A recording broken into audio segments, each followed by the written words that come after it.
Ladies and gentlemen, welcome to the next episode of the CEO Lawyer Podcast. I'm your host, Ali Awad, the one and only CEO Lawyer, with my man, Yusuf Kroma. And today we've got an awesome topic for you. And it's very simple. It's just about how I made $25 million by working less. Sound like a good topic? Sounds good to me. All right, here's the theme. All right, I'm not going to waste your time and tell you that you have to spend 10, 15, 20 minutes watching this topic or this podcast or this show, wherever you're consuming it. Here's the theme. The riches are in the niches, okay? The very first time that I started selling anything and doing any sort of entrepreneurship was at age 5. I was selling these pictures of Dragon Ball Z characters. I was printing them off at home and basically cutting the URL off the bottom and then selling them at school, at pre-K, kindergarten. That's how I was hustling. That's how I was making my money.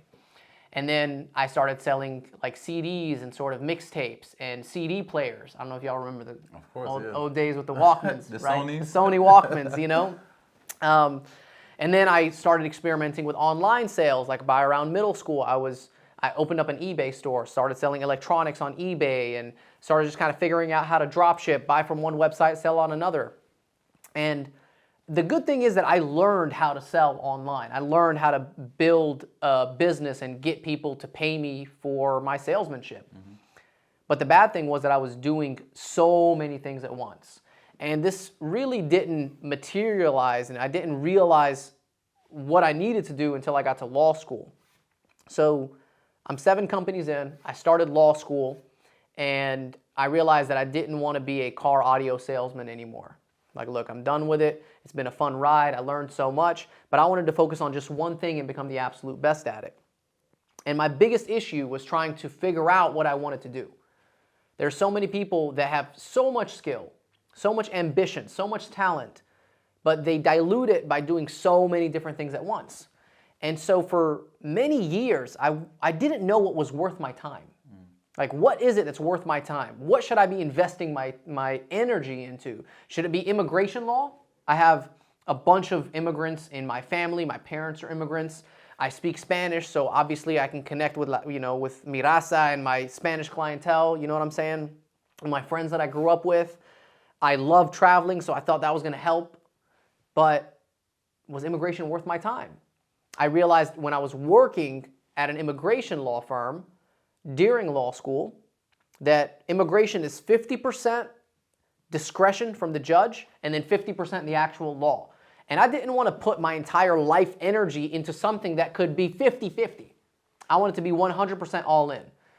So one day I went to this seminar for personal injury. And there's this little black dude came up. He looked like Eddie Murphy, seriously. And a little short guy with a little fro and a big smile. And I was like, what's this guy going to teach me, right? I mean, look at him. He goes up here and he starts talking about this personal injury case that he's working on and explained to us how he set up the arguments, how he asked for the specific amount in closing arguments, how he studied the judge, how he studied the jury, the venue, all this stuff, all this preparation. And at the very end of his presentation, he was like, okay, y'all got any questions? Someone raised their hand. Like, what was the verdict? And he looked at him, smiled, and said, oh, it's $7 million. $7 million? Yeah, that sounds pretty good to me. You know and I'm in law school, right? This is like in 2014, maybe, 2015. I'm saying $7 million. And as if that didn't get my attention enough, he proceeded to tell us that the only reason this case resulted in $7 million was because of the venue where the case was located. I had the same exact case 2 months ago, and we got it resolved for $20 million. And, I've always been good at math. So I'm sitting here calculating $27 million, the percentage of attorney's fees. Like, this dude walked away with over $10 million in the past 2 months. And me being 23, 24 years old at the time, realizing that my entire family's history and generational net worth was not even what this guy made. This Eddie Murphy looking dude, in 2 months, he made more than my entire Awad household name, like entire history of my family, wiped out by this guy's 2 months worth of work. So that revelation made me realize this is worth my time. And the truth is, I was attracted to personal injury in the beginning because of the money. But then I stayed in it because of the impact that I was able to have on other people's lives. Like next week, I'm going to be handing a check to a client for almost $1 million. And I know that when I give this guy this money, it's more money than he's ever made in his entire life, and it's more money than he will ever make in his entire life. He obviously has a shoulder injury and an arm injury, so his passion is, drawing and painting. So he's never going to be able to do that again. But this is an opportunity for him to buy a new home, for him to get a fresh start on life. He had a lot of, run-ins with the police and, criminal history in the past, and I know that he's going to want to do something better with his life. He's been telling me he wanted to change. That's literally changing people's lives, Like, I'm going to give you another chance to change the cards that you've been dealt. And it doesn't matter how much money you make. They say that money doesn't buy happiness. That's true unless you give it away.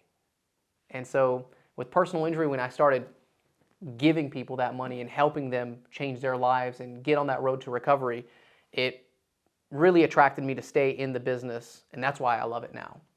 I was attracted at first because it made a lot of money, because I was watching these other lawyers make $10 million, $20 million, $30 million. And then I realized that the reason they don't talk about the money as much is because it doesn't matter. Like in the beginning, you talk about money a lot because it's exciting and it's like it's your first time experiencing it. But afterwards, it gets boring unless there's something bigger. So I wanted to have this discussion about how I made my first $25 million by working less. And it really just boils down to finding the right niche and finding the right industry that you want to focus on and not deviate from it. Mine, I realized, was personal injury. And now as my business is evolving and as it's growing, I'm experimenting with other types of businesses. But I have 3 main ideas that I'm going to cover, and then I'm going to go through examples of how you can figure out what's the best niche for you, for your specific type of business, because everyone has different skills, different talents, different backgrounds, different unique value propositions. You have to find the thing that works for you. Before I get into all that, I know that there's a question that you had about artists that have tremendous amount of skill and intuition, ambition, talent, but for some reason they never make it financially. So I wanted to ask you to bring up that question, because I know you're in the space and the crowds that you hang around with. There's a lot of people that are extremely talented, but they never achieve financial success. So what do you think is their main problem? So you have this whole idea of the starving artist, which people, and it's almost like a thing, a rites of passage. Like if you're not a starving artist, if you haven't had to go on a road and tour and be broke and sleep in people's cars, then you're not a true artist. So it's almost like you have to go through that phase to get your rites of passage, to get your stripes. But I think the biggest reason is that most artists aren't able to, to effectively business plan. They're thinking creativity, thinking writing songs, thinking doing music videos, or whatever artists do, but we don't really take the time out to think the business plan, the how do I monetize my craft, and it almost cheapens your art to put a dollar value to my craft. So many times it's like directly juxtaposed to artistry and putting a dollar value to it. That's why most artists get managers, the ones that do it successfully, or some try to straddle between the two lanes and they do it unsuccessfully. So the problem is that managers end up taking the lion's share of your work. Precisely. So, and you know what? I gotta say something. I think artists are very similar to practitioners of every profession. There's a difference between the practice of art and the business of art. There's a difference between the practice of medicine and the business of medicine. There's a difference between the practice of law and the business of law. Which one do you think I'm in? The business. Absolutely. Because I understand that in my community, in the legal profession, they make you look bad if you're not litigating cases and going through that same rite of passage where you literally eat shit for 10 years. I swear I went around and asked every single lawyer that I knew this one question. And if you ask this one question for anyone that you aspire to be like, you will immediately know whether it's worth your time financially. And that question is, how long did it take you to make your first $1 million? How long did it take you?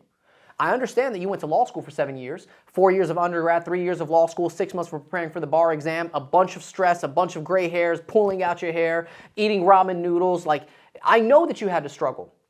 7.5 years for law school, 12 to 15 years for med school. How long did it take for you to make that first million? If you're going to give up 10 years of your life like that, shouldn't you get paid for it?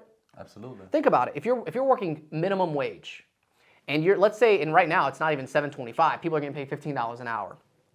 $15 an hour, and you're working 40 hours a week. Okay, that's a year is $30,000. Let's say after taxes it's 20 grand. Okay, 20 grand after taxes. For 10 years, do you know anyone that stays at the same exact salary for 10 years straight? No. You at least get a quarter more or $1 more, you know. In my law firm, it's a rule that you have to increase your salary every single year, because if you're not improving, I don't want you. You're not the same type of energy that we want. So the 20,000 is a base point. 20,000, 30,000, 40,000, 50,000. By the time you go 10 years in, you should be making 50, 60, 70 grand, maybe 100 grand a year. Shouldn't the lawyer be able to make that much? Shouldn't the doctor be able to make that much? Shouldn't the artist be able to make that much? So why do you think it's okay to eat shit for 10, 15, 20 years and never monetize and never succeed financially? It's because people like seeing others struggle, and they want to support you until they see that you've made it. They want to support you until they see that you've made it. And they like sharing bad news way more than they like sharing good news. It's as if you're looked down upon if you're trying to make money in something that you're passionate about. But passion doesn't pay the bills. You can't go to the bank with a whole bag of passion and say, yo, is this legal tender? They don't accept it. You actually got to make money. So ask that question. How long did it take you to make your first $1 million? And then if everyone is answering 10, 15, 20, 30 years, that's a problem. Because that's way too long of a time for you to be able to make it worth your while. It's way too long. So when I asked that question, I was getting those really bad answers. 10, 15, 20 years, 30 years. And I realized that the same thing that's going on in the artist industry is happening in the legal community, where they don't think, especially the old school artists, the old school lawyers, the old school doctors, because they ate shit for 20, 30 years, they made it the norm that everyone else needs to suffer and struggle for a very long time, because that's how they went through. That's the experience that they had. And you should do the same. But there's a difference. We have technology. We have social media. We have the internet, not just Web 0.0 or Web 2.0, but Web 3.0. We live in an incredible society where you can decide to put your phone in front of you, click a button, and decide that you want to sell something online by posting a simple video. You can get people to pay you money just by posting a video on social media. Think about the barrier to entry to making money online right now. You take out your phone, you wake up, you're sitting in bed, you wake up, you take out your phone, you're like, oh, you know what? I want to talk about this. Hey guys, I'm attorney Ali Awad, the CEO lawyer, and I have this incredible book that I just wrote for you, and it's about the 5 ways that you can immediately make an extra $10,000. I'm selling it for just $20. Shoot me a DM and I'll send you a copy. You're going to get 5 people to buy it like that, 10 people, 20 people. It doesn't even matter what you're selling. As long as you have an audience, you have people that believe in you, you have the ability to do that. These people didn't have it 20, 30 years ago. Artists did not have NFT projects 20, 30 years ago where they can get their audience to buy in.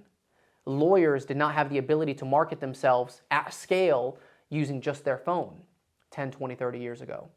So the perception of the community is that you need to struggle for an extended period of time because everyone else did. And that's why when everyone zigs, you zag. So if you're passionate about something and you find someone that has actually achieved the level of financial success in the industry that you're in, here are the 3 things that I like to look for. And it's all about the riches and the niches. You ask these 3 questions. First, is it worth your time financially? You ask yourself, is it worth your time financially? And you answer that by determining what's the maximum level that this specific industry can make. Okay. Like, what's the ceiling? I've met lawyers that literally make hundreds of millions of dollars. I've met doctors that make hundreds of millions. Obviously, there's artists that make hundreds of millions. That's a good enough ceiling, right? Like, I'm good, you know? But if you're building birdhouses and you're the best birdhouse builder in the entire world, you're not going to crack open 10 grand a year. Like, there's just not a huge demand for it. That's the first question. Is it worth your time financially? You look at the ceiling, and then you look for someone that has created a life for themselves that you seek to emulate and you aspire to have. And then you try to work for that person for free, even if it's for 30, 60, 90 days. Hey, I'm willing to come and live right down the street from you. If it's just as simple as getting coffee and answering your emails or whatever you need, I am here for you. You can literally ask me to do anything. You message me at 2 a.m. on a Sunday and you say, yo, I'm hungry and Uber Eats is not delivering. You hit my line and I will take care of it. You need that person as your mentor. That's the first thing that you do. The second thing that you ask is, what is the longevity of the industry? The reason I got out of the car audio business is because it was a dying industry. As much fun as it was and as much money as you could make, every new car that was coming out had more technology, more screens, more speakers, bigger rims, higher quality tires. People weren't buying brand new cars and then sending them right to the chop shop to cut them up and add speakers and custom systems. So it was a trend that was going away. Now, in the personal injury space, if you think about it, there's automated cars that are coming.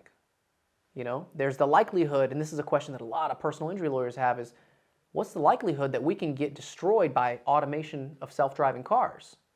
Well, when I asked myself about the longevity of the industry when I started in 2015, self-driving cars wasn't a thing.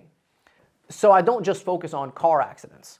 Now I focus on tractor-trailer accidents, I focus on slip and falls, I focus on mass tort cases, I focus on pharmaceutical and defective product cases. So there's so many other types of injury cases. It also made me realize I want to go into a quality firm, not into a quantity firm. I don't want to be the type of firm that has thousands and thousands of employees. I'd rather just have 100 to 200 exceptional rock stars, because the longevity of the industry is going to tell us that, yes, this industry is going to last. Lawyers will never write themselves out of business. But the low-level tasks, the basic claims, the small fender benders and things like that, a lot of those are going to be automated. Once Allstate, State Farm, Progressive, Geico, once they have the ability to immediately be notified when you get in an accident and basically determine from the force of the impact how much to offer you based on your age, based on the whiplash effect, based on any sort of sensors that are in the vehicle because the cars are talking to each other, you're going to get a text message notification. Hey, it looks like you were just in an accident. It was a rear-end collision. We'd like to offer you $5,000 right now to just go ahead and settle this case. Boom. Enter your account number. Boom. It's in there. Sign this waiver. Boom. When technology gets to that point, which is not too far away, a lot of lawyers are going to be scared. So ask about the longevity of the industry. You know what industries are always needed? Health. People always need nurses, doctors, physical assistants, physician assistants. You're always going to need people in the health industry. Moving forward, you're also going to need people in the technology space, in the Web 3.0 space, in the coding space. Technology is not going to go anywhere. So those are some things you have to ask yourself when deciding where you want to niche down. And finally, within that same question, what's the likelihood of your business being completely obliterated through automation? Okay? Do you think that a robot is going to be able to create the type of music and the type of energy and love and passion that you can feel from an artist creating something from the heart? Absolutely not. Absolutely not. Yeah. Do you think that a machine can basically create an iPhone cover for you and ship it to you within a matter of 2 hours? Definitely. Definitely.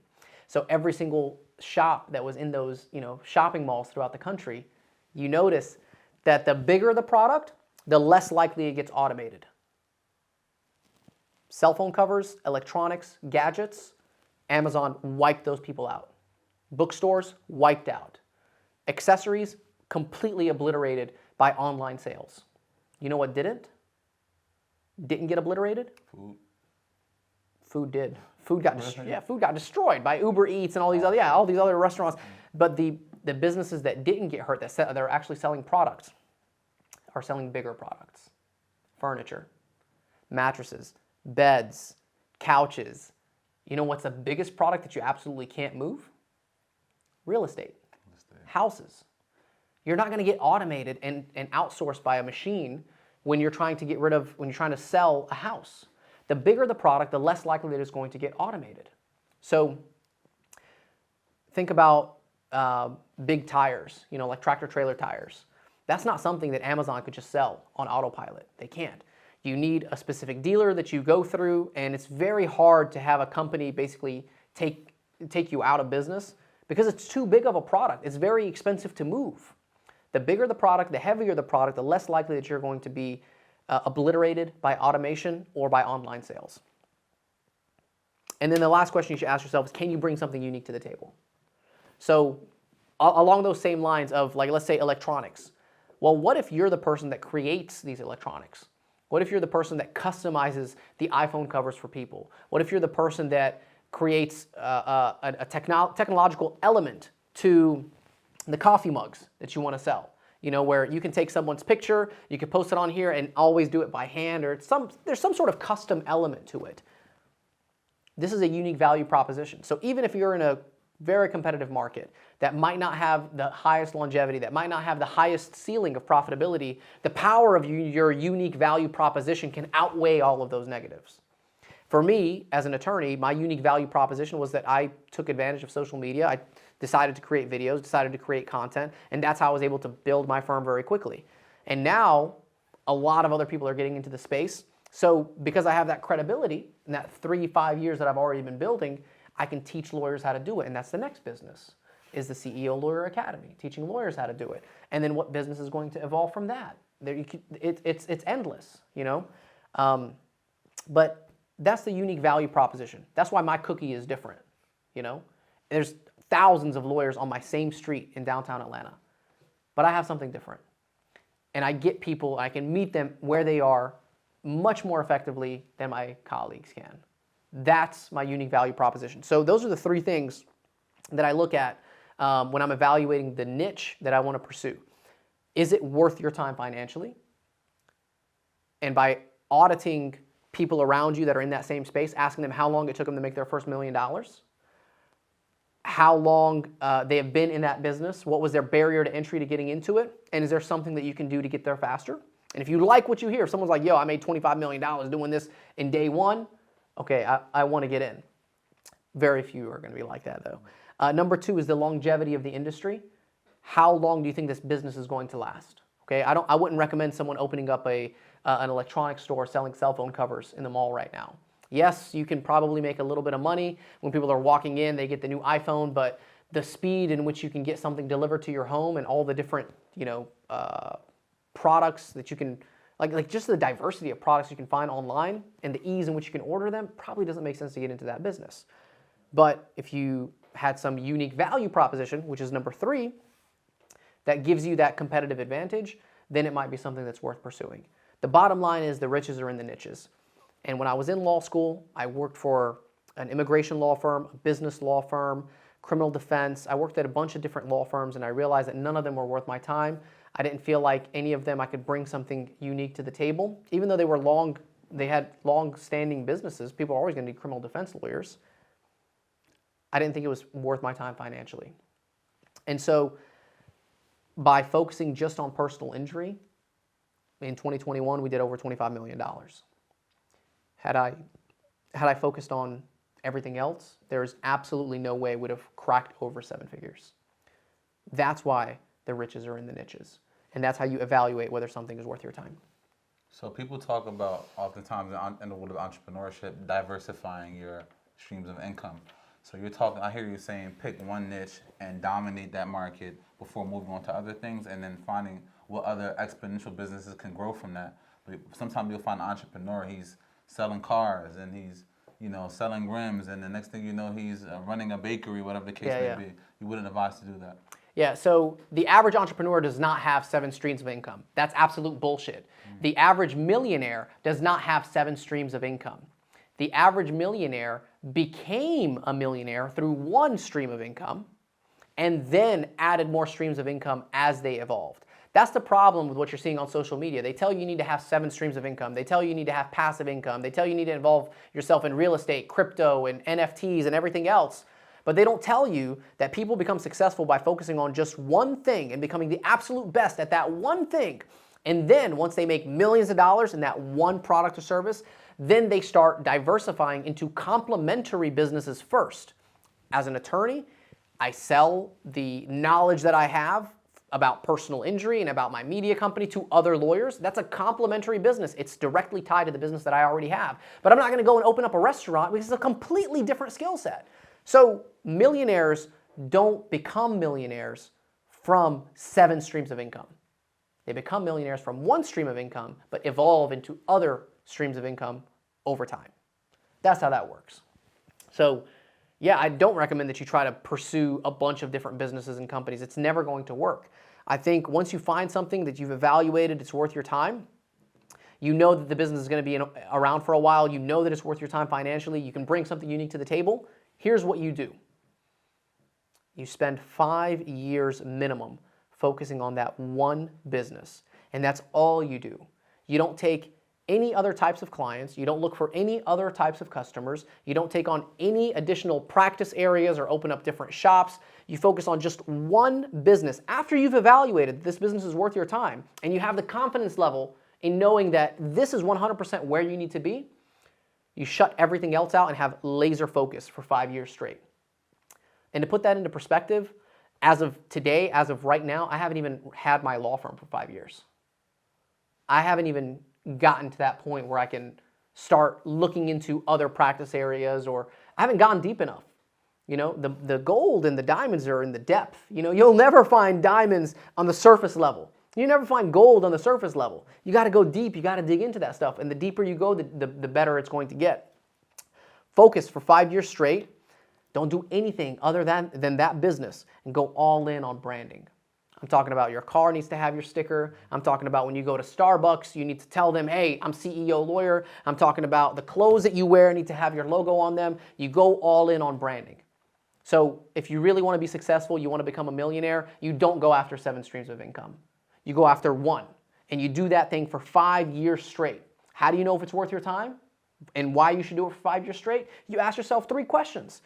Is this business worth my time financially? Is it going to be around for the next 5, 10, 15, 20 years? And do I have a unique value proposition? After that, you don't do anything besides that one business for 5 years straight. And finally, once you're bought in, once you believe in yourself, you brand your business everywhere you go. Your car, your clothes, the coffee shops, anywhere you go. The 3 C's, you're branding yourself 100% of the time. You do that, and I promise you, you'll have a much higher level of success than trying to chase after that next shiny object. Something I didn't hear you mention at all is love.